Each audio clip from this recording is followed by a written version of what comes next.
Ladies and gentlemen of Knucklehead Nation, apologies for the delay, but here we are, Fighters Rep Podcast, Episode 3, with my man Gary, the most argumentative man of all time, Martin.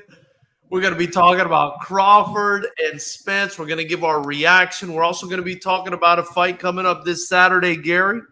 We've got Jake Paul taking on Nate Diaz, right? And of course, we got Fighters Rep 19. I always want to touch on Fighters Rep 19. You know, we got to do that. Of course, Fighters Rep 19, if you guys don't know, September 9th from the Commerce Casino in Los Angeles, the world's largest poker room. It's going to be the best kickboxing show that you guys have. Probably the best fight show you'll ever see in your life. I say that with a lot of confidence. 18 fights right now, Gary.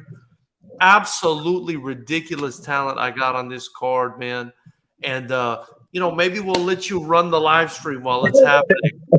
But I think you're going to love it. I think you're going to love it when you watch it, man. All right. We'll see. So how are you doing? I mean, you just told me, you know, we're a little bit late because somebody left his slippers somewhere or something like that.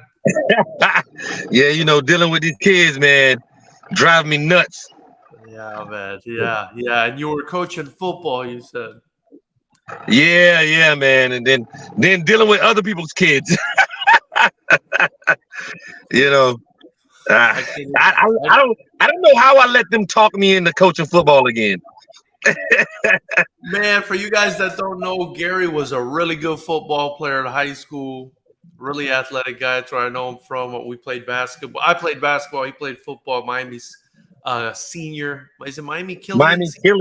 Miami Killian. Yeah. Come on, man. You're a Cougar, man. Represent right now. Shout out to the Cougars.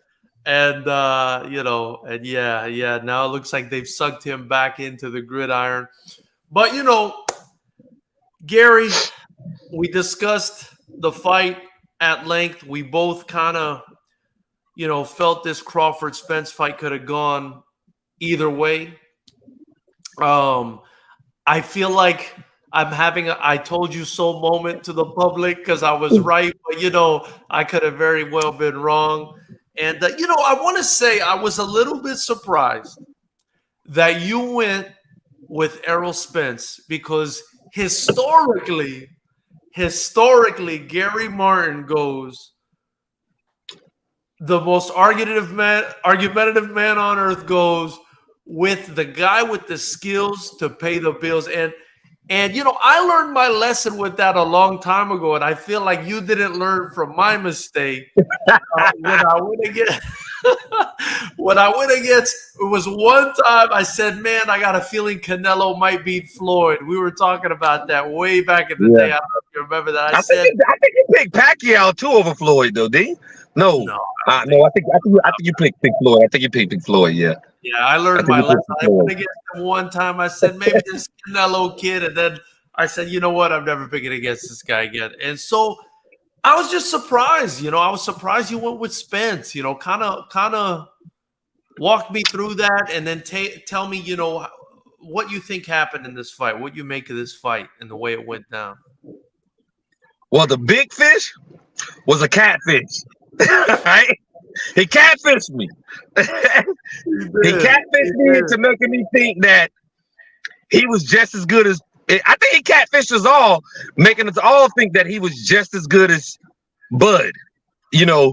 But nah, seriously, I mean, I do think he's a great fighter. I think I do think, which I normally catch this, and you caught it, that he was tailor-made for Crawford.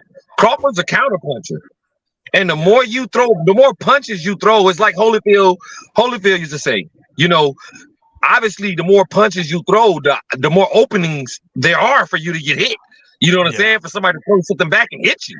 And so Crawford is naturally a great counterpuncher. He gets a lot of people. He caught Kell Brooks coming in on a counterpunch. You know what I mean? You know, he caught Sean Porter coming in on a counterpunch. He timed it up and counterpunched him. He catches you with stuff you don't see. And I said that on the thing. I said, he punches when you punch. He countered you. I said all this. And still I didn't listen to We discussed it. Yeah. I didn't listen to myself I didn't listen to myself, but honestly, I didn't really. You know this. You say you're gonna make me pick, but I was like, I don't know. It's 50-50. You was like, I'm putting the pressure on you when we go in there. You got to make a pick. So I was like, I originally said I think Spence could win on the cards just by outworking him. I felt like Bud can't let it go to the cards. Bud got to knock him out, which he did. He was like, Bud got to knock him out. But Bud could have won either way, though, to be honest. Yeah. He could have won on the cards. He could have won. I didn't see that. I don't think a lot of people did because you had a lot of boxers saying it's a 50-50 fight or it's a good fight. I don't think most people expected it just to go like that way. Like, Errol's defense was horrible. He started pressing a lot, reaching after he got dropped. Is his defense horrible though? I mean, are we taking this one absolutely stellar performance from Terrence Bud Crawford, one of the best to do it, in my opinion? Listen, that performance was one of the best high stakes performances I've ever seen. So are we kind of minimizing Spence's ability now? I'm not saying that Spence is a horrible defensive fighter. I'm saying in that fight, his defense was atrocious. Okay. In that fight, you can have a fight where your defense is off. You can have a bad fight. Anything. Yeah. I'm saying in that fight, I'm not going back on what I said. I think people try to criticize him like it's just his brute that goes in and just pounds on people. No, he never comes out with his face like it was Saturday night. He never comes out with like his face like that. And the meme came out, and I was waiting for the meme with the Martin Lawrence swollen face. Yeah. Bro, that's the man. Let's be honest though, his face was messed up, bro. He got messed. You know what? I would think it would be messed up worse because he still had his eye. He could still see his eyes. His eyes wasn't shut with all those blows he took. I would think that his eyes would be shut. Yeah. You know, I would think it'd look a lot worse. I was like, damn, he took a lot of shots, but his face not that bad. I mean, it's bad, but it's not as bad as how many shots he was taking. He was just like, I mean, Sean Porter gave him a better fight. Then Sean Porter was actually in the fight with Bud until he got knocked down in like the ninth. Then that's when it started to go. But before then, Sean Porter was in the fight. I mean, hell. Benavidez gave him a better fight. I was just gonna say that. Sean Porter, Benavidez, hell, Ricky Burns at the beginning of his career. I mean, a bunch of guys gave him a better fight. But you know, this guy at the age of 36, he's still getting better. He is getting better. Still getting better at 36. And I'll say it again. The biggest fish, it was a catfish, but it was the biggest catfish ever. They came to his door with the camera. The camera crew, the catfish camera crew, they knocked on it, and somebody else came out. They're like, oh, you've been talking to a man this whole time. You've been talking to a man this whole time. You've been talking to a girl. You've been talking to a drained light heavyweight this whole time or something, because that was not good. But you know, biggest fight of his career, in my opinion, biggest moment of his career, and the best man, at 36 years of age, and the best performance bro. It might be the best performance that I've ever seen from a boxer in a high. It might be recency bias, but what other boxer have you seen in that big of a fight perform in the best he's ever performed in his life in the biggest moment? That's some Michael Jordan shit, bro. That's some Michael Jordan stuff. I felt like, he didn't knock. This fighter didn't knock the person down, but he beat the shit out of him. When Sweet Pete fought, when Sweet Pete beat to me, when it was Chavez, when Sweet Pete fought him, and that was a decision. Yeah, but I said he didn't knock him out, but he was beating the shit out of him, and they cheated him out of that. So they cheated him out of that. Then I can go to Prince. But not like that, bro. But not like that. Not He like got this. dropped twice. He got dropped twice. But and he was undefeated. This was a destruction, bro. Nobody's gotten destroyed. I mean, I don't know. George Foreman knocked out Frazier in what, like 2-3 rounds? Yeah. He dropped him like what, 3 times? That was a big heavyweight fight, but they weren't even. And then he went and lost. And then he went and lost to Muhammad Ali, right? So they weren't even the best heavyweight. I mean, we're talking about one. They were considered the best. They were considered the best at the time. Right. George Foreman was undefeated. But Ali was the man. Ali was the man. Frazier had already beat Ali. Frazier had the belts. He had beat Ali already, and Ali wanted to fight Frazier again. But George Foreman knocked out Frazier, and George Foreman was undefeated at the time. And then Ali was knocking everybody out. And then Ali beat him. Yeah. Okay. And then Ali and Frazier fought again. So I hear you. That was definitely a great performance, right? But George Foreman. For me, the difference was George Foreman was a guy who was just a big brute. He's just getting you out. If he just bombs you out, he would just bomb you out. That's all he did. Yeah. So this was in slow motion. Errol Spence throwing a big old right hand and getting caught. It was a matrix. It was crazy.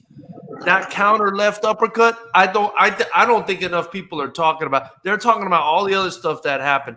That counter left uppercut. But he did the same thing to Sean Porter. The first time he knocked Sean Porter down, he caught him with an uppercut. He caught him with a short uppercut on Sean Porter. When if you look at the fight breakdown on that, they show Sean Porter had been throwing an overhand and ducking out the same side. Porter eventually caught onto it and threw the uppercut, short uppercut, same way he did with Errol. Caught Sean Porter and knocked him back. And you can see the same. If you look at it, you will see the same reaction on Sean Porter's face. He hits his butt and he's like, "Oh, I got caught. Like, I didn't see that coming." You know what I mean? I ducked right into it. Same thing with Errol. Let me build up my point a little bit more, though. Not only were these guys number 1 and 2 in the division, these are potentially number 1 in the pound for pound rankings. And another guy in the top 5. I mean, Spence was in a lot of people's top 5, top 10 pound for pound. I mean, this was a huge moment. These guys should have been, I think, pretty even. And Crawford just made him look like he didn't belong in there, man. And he did. He made him look bad.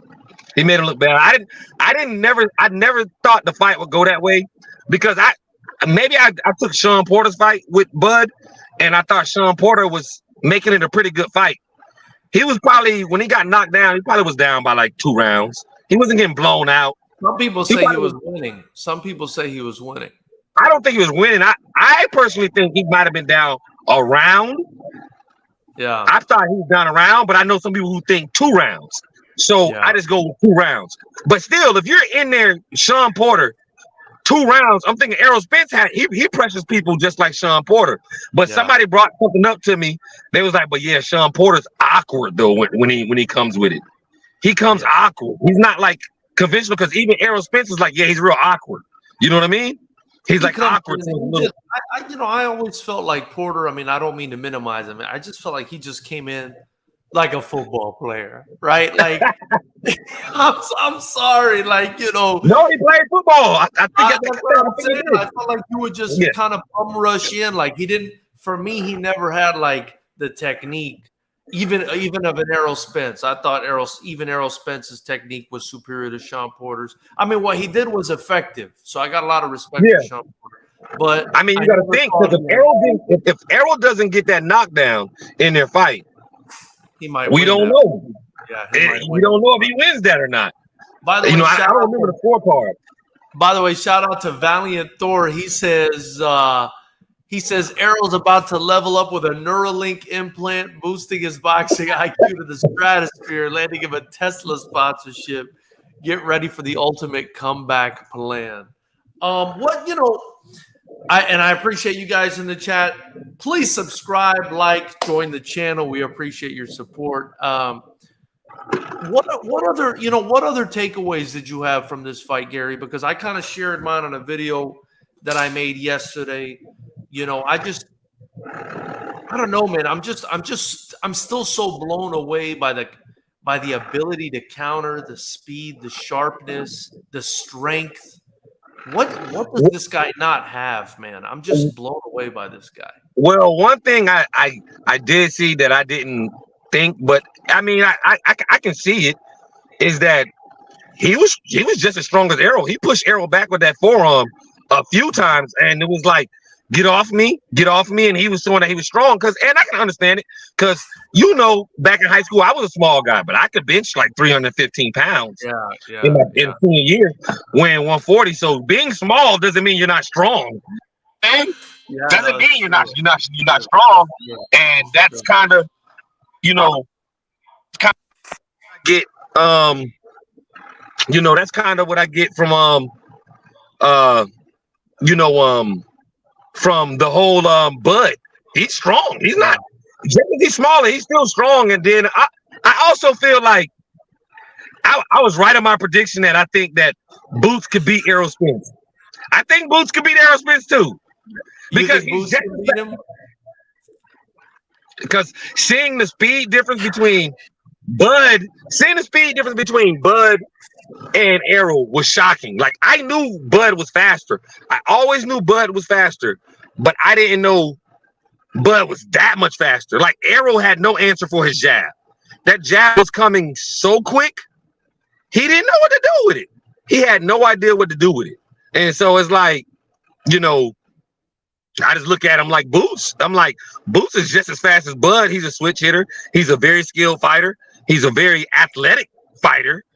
And he has a high IQ, just like Bud. I mean, I would love to see him and Bud, even though I know that's not going to happen. They're going to probably do the rematch, and then Bud's probably going to go up to 154 and fight the Charlos or something like that.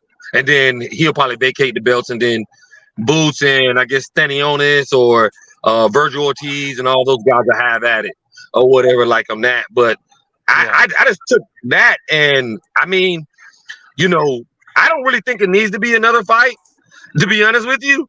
But I understand Errol Spence, because I probably would be the same way. I understand him. I will be like, I'm going back in there. He's not gonna be my ass like that. We're sore losers, bro. We're sore losers. Yeah, we would have to take the rematch. I would do the same. Hey, by the way, Valiant Thor liked and subscribed. He says he's watching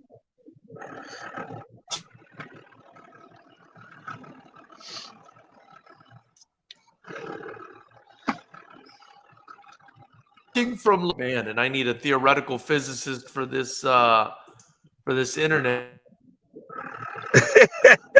connection right now. You can hear me, Gary? Yeah, I can hear you. You froze a little bit, but you're back at it. I'm cutting in and out a bit. And okay, cool.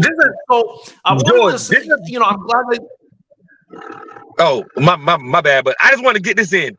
This is the other thing I want people to stop doing. Stop bringing up the car accident. Stop bringing up the retina stuff, because you tuned in because you believed that this man was equal to what Terrence Crawford was after the car accident, after the retina. You believed. That's why you tuned in. That's why you paid your money, or however you watched it. That's why you did it. That's why you believe this was a 50-50 fight. So don't after the fight bring that up after the fight, because that's total BS. You can't bring that up after the fight and go, hey, oh, well, he's been in a car accident. He's been in this. You didn't say that when he beat Danny Garcia. You didn't say that when he broke Ugas's face. You had Michael Irvin in the crowd talking about, we break people down. We break men. You know what I'm saying? You know what I'm saying? So I mean, don't bring that up now. And he's saying he's perfectly fine. He said he's perfectly fine. He's not making that excuse of the car accident. So I don't want to hear anybody bringing that up, because until he fought who he fought, everybody thought he was the toughest. He was the toughest thing out. You know, and I'm hearing all kinds of shit now. I'm hearing loaded gloves. I'm hearing dehydration. Deontay Wilder's now talking about dehydration. That guy, by the way, you know how I feel about Deontay Wilder's excuses, bro. I can't deal with that guy's excuses. Now he's making excuses for Spence because he's Spence's buddy. And I agree with you. That's not the way it works. This guy was the man. This guy was the big fish. And then he got made into a tuna sandwich on Saturday night. And now everybody's all upset about it. But I want to ask you about Boots. You brought up Boots. Okay. I wanted to ask you about Boots. Okay. You said you think Boots beats. You said you think Boots beats Errol Spence. You know, I think a lot of I actually even heard Regis Prograis say in an interview today that he doesn't think Boots can beat Errol Spence. He doesn't think Keith Thurman can beat Errol Spence, which I'm also on the fence about Keith Thurman. But look, I agree with you, man. I agree with you. You know, usually you are the most argumentative person I've ever met in my life, but I agree with you here. So, like, you know, we got. I feel like I got to light a candle or some shit. How does an Errol Spence fought? How does an Errol Spence fought the way he did on? Well, I mean, On Saturday. well, here's the thing is, I'm not saying this because he lost to Bud. Like most people are looking at Errol as a different fighter or whatever. And I ain't gonna say most people, a lot of people are. I'm not. I said you know me. I've been saying I think Bud can beat Errol. I said I think Bud can beat. Not Bud. I'm sorry, not Bud. I mean Boots can beat Errol. I've been saying I think Boots can beat Bud. Now I think it'll be a much tougher fight against Bud. Now I know you're gonna disagree. A lot of people disagree with me. You know what I mean? But a lot of people disagree with me. But when you look at even Bud said, "Oh no, he's nice. He reminds me of me." That's what Bud said. Yeah, I heard he reminds me of me. Then Errol said he's nice, but you know we gotta see. You know what I'm saying? So they know they seen that he's nice. Now Keith Thurman, he's not beating either one of those guys. I don't think Keith Thurman beats any one of those guys. I don't know. This is what I want to say about Thurman, man. Before Thurman got married and got injured, when he fought and he beat Sean Porter, because he fought and he beat Sean Porter. Man, I really felt like he had a lot of talent, but something happened to that guy along the way. I think if he could capture that talent again, he would be up there with these guys. But I just haven't seen it. I haven't seen it in years. Well, my thing is with Keith Thurman. Well, you obviously he had injuries, so we got to take that into consideration and throw that out there. The man did have injuries, and he did take off like 2 years at one point, and he's been taking off a lot of time. So you know it's a lot of rust. But I will say this about Keith Thurman. Yeah, he got married.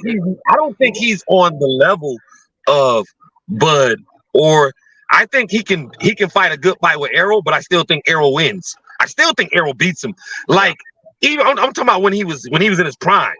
I still think Errol beats him, and I said that before in the past. I still think Errol beats him because Errol. What does Errol do good? Body shots. What is Keith Thurman's weakness? Was body. He didn't like getting hit in the body. He did not like getting hit in the body. Right. And I seen him fight Danny Garcia, and I seen him fight Kell Brooks, and I seen him fight Sean Porter, and it was close between him and Sean Porter. You know, Kell Brooks beat him. Kell Brooks beat him. Errol broke Kell Brooks' eye socket. Now you can't always go, you know, because styles make fights. Did I see him fight? I seen him fight Danny Garcia. That was a pretty good one. You know what I mean? But I just think that Errol would have overwhelmed Keith Thurman. I think Errol would have overwhelmed him and got him out of there. Now with Boots, I think Boots, because Boots knows how to fight inside. He knows how to fight from the outside. Boots has power in both hands. He can go southpaw. He can go conventional, just like Bud can. You know what I'm saying? He's very athletic, and I felt like he could give Errol Spence some problems because of that. I think Boots gets. Remember that fight with that Russian dude? He looked a little befuddled, and then even in his last fight, I felt like he got hit a lot. I don't think you could do that with Bud Crawford, bro. And I'm saying Boots versus Crawford right now. This is what I'm talking about, right? Because if it's Boots Spence after Saturday, I got to agree with you. I got to disagree with. I think the boxing public or the boxing insiders or whatever probably think Spence is still better than Boots Ennis. But I'm with you on this one, bro. Again, we're agreeing on this one, man. Here's the thing is people always say who have you fought, but that's what every boxer when they coming up. They can only fight who they fight because other boxers have other priorities. I know for a fact Errol didn't want to fight anybody without a belt. So he was never getting that fight until Errol got all 4 belts. And then he moved up. Errol just wanted belts. He didn't want to fight people but below him. And if you look at what's his name? We're just talking about him. Keith Thurman. Yeah. Keith Thurman said, I don't want to go backwards. I'm up here. He's trying to get where I'm at. He don't want to go back. Kell Brooks says, I don't want to be a gatekeeper. So he can't fight Kell Brooks because it's like, I don't want to be. It's fighters. Danny Garcia says, he's not going to make a name off of me. So if they're saying this out loud, how can you say, obviously they're saying he's not making a name off of me. I know that guy's good. Is his risk with no reward. Tell me if I'm wrong about this. On Saturday night, I felt like Spence's weakness was a little bit exposed. And I feel like that weakness is if he has an athletic guy in front of him. Yeah. Like a really athletic. I think a really athletic guy like Ennis would be a real handful for him. Yeah. And going back to the whole Bud thing, I know you said he had a tough time with the Russian guy. Everybody always bring that up as his one fight. He has a tough time. Not Bud. I'm talking about Ennis. Ennis. Yeah, I know with Ennis. I'll get to you, but you were using that. Sorry, as far as talking about him fighting Bud. Well, my thing was with that guy came in there to survive because he didn't win a round. That's true. So if you're not winning rounds and you're just running. At some point, you'll say, your coach will say, hey, you need to stand and trade with this guy. You're losing rounds. You're not winning by running around the ring. The thing is, the guy was moving around, right? And so, and Bud Crawford can move, dude. And Bud Crawford can move and fight. He can move and fight. Yeah. He can fight aggressive, and he can counterpunch. That's the problem with Bud Crawford. But let me ask you something. Has Bud knocked out everybody he's fought? A lot of them. A lot of them. But Who'd he not knock out? 9 people. I mean, he's 38 and 31. Is 9 people. That was a while back, bro. Okay, so what I'm telling you is, wait a minute. Spence on Saturday night, Indongo, Gamboa, Benavidez, Sean Porter. Like he's finishing these guys. I understand that. My whole point to you is saying he didn't knock out everybody is because people tend to see right. Okay, yeah, Bud's been knocking out everybody right now, right? But it's also some fights that you get a learning experience. As far as Boots, he didn't think the guy was just gonna run around the ring away from him every time the guy gets hit and not actually come to try to freaking fight. He won the fight easily. People say, people say he had a tough time with them. How do you have a tough time and you win every single round and you win unanimous? It's not a tough time. You just and then go to the fight where you said his last fight. You say even then you thought he got caught with some shots. He got hit a lot. Okay, but here's the thing is, this is something I learned talking to, my cousin who's a fighter. My cousin was a professional boxer.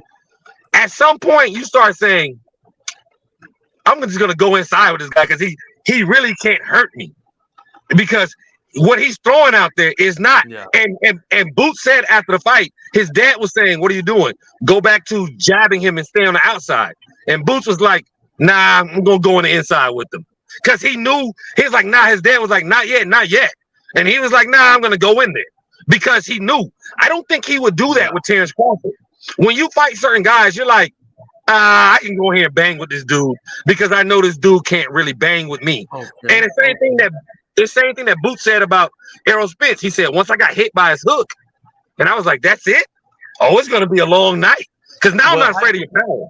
Well, hypothetically, because I don't think that's the fight that's happening next. I don't think that's the fight that's happening next. But hypothetically speaking, I still think because Crawford will walk him in, seeing how he dealt with that mover, I feel like Crawford would, at this point in his career, walk him into something. That's what I feel. I feel Crawford would walk him into something. I mean, I think both of them. I'm not saying 100%. I think Boots would beat Crawford. But it's the best But fight. I think that he has the best chance of beating Crawford. I think that he will give Crawford something that Crawford never seen before. Somebody who's just like you. Somebody who's just as talented as you. I want to see, because I think because tell me what you think. I feel like Crawford will probably go up to 154 for the rematch with Spence, right? Yeah, I think so too. I don't think they're gonna do it at 147. It doesn't seem like Spence can make in that weight. I think they'll do it at 154, and I do think the rematch is probably what happens next. I just think there's too much money on the line and too much interest not to do it. But if that happens and they vacate 147, I would love to see the titles go up and go on the line for Boots Ennis versus Virgil Ortiz. I think that'll be a fun fight. I think he will. I think he will beat the shit out of Virgil Ortiz. Just my opinion. I would definitely favor him. I would definitely favor him. But I think Stanionis will give him a better fight. Maybe. But I just feel like Ortiz comes forward like a crazy man. And that's why I think he'll get the shit beat out of him. You see what happened to Arrow when he did that to Bud?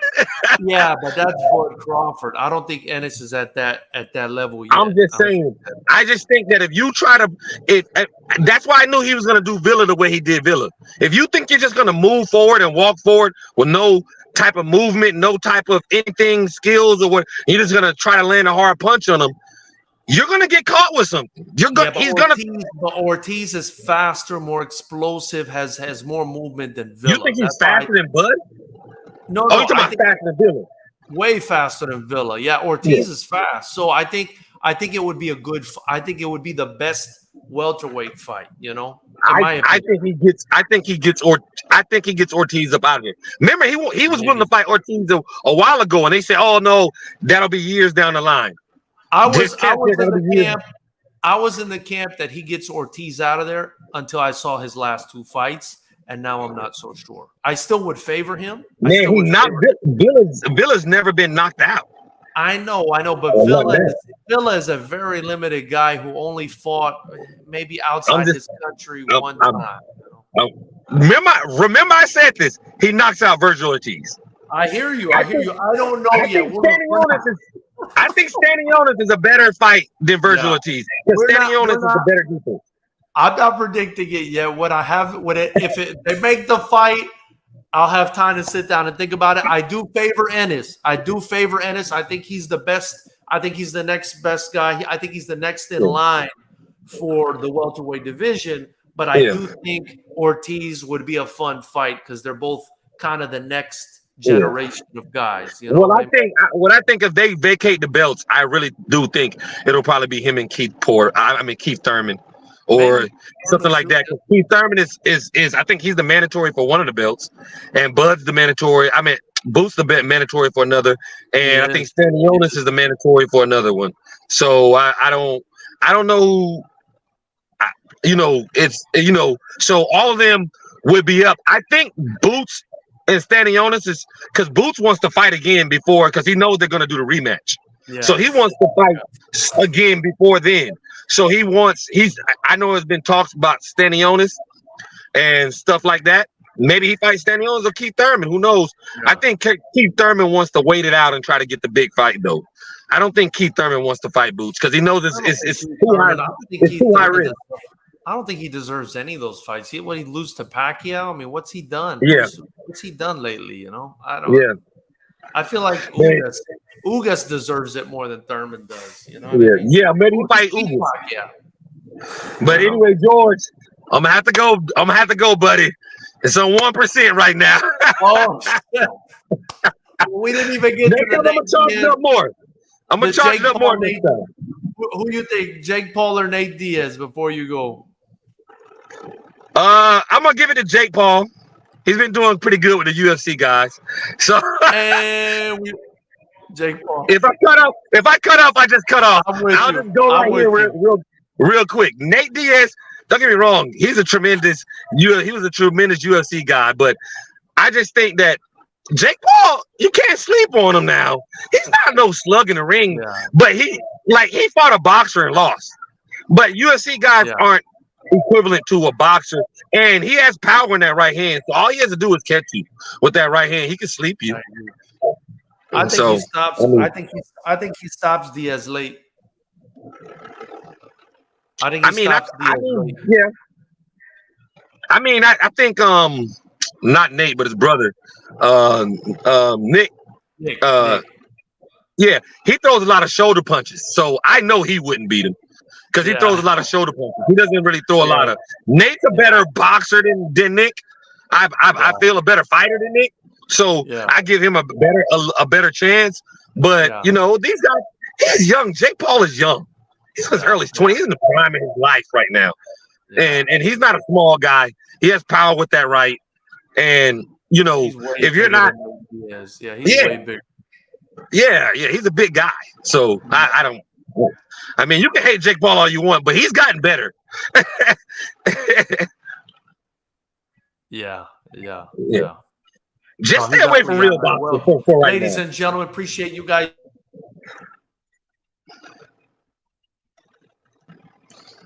tuning in.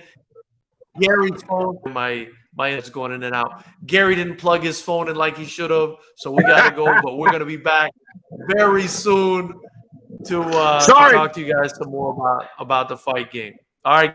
Yeah.